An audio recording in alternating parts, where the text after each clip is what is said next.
I normally have a regular meeting with them.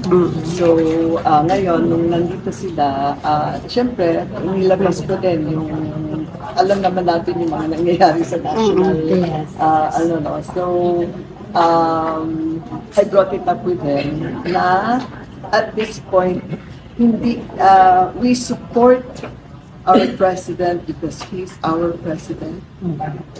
He is from Ilocos Norte. We support our senator because she is the only senator from Ilocos Norte. And at this point, we support both of them. Pero kung ano yung nangyayari sa kanilang dalawa, that's something parang sibling ano na lang yun. Hindi kami manghihimasok sa ganon. But ang ano namin is we support both of them at idadaan po namin sa dasal na maayos. Kasi at this point, hindi ko alam kung paano maaayos. Di ba? So, ang akin is talagang to seek divine intervention para maayos, para sa progreso ng ating bansa. Now, ang atin naman is we will not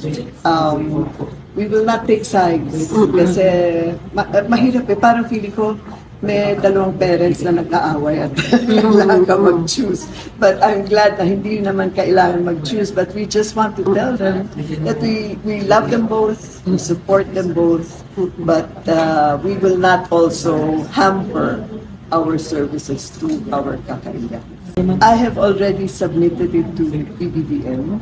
I've also submitted it to Vice Gov, and through him, ipapasabit kay Senator Ang. Yun po talaga ang one of the reasons na gusto ko magkaroon ng Provincial Day of Prayer kasi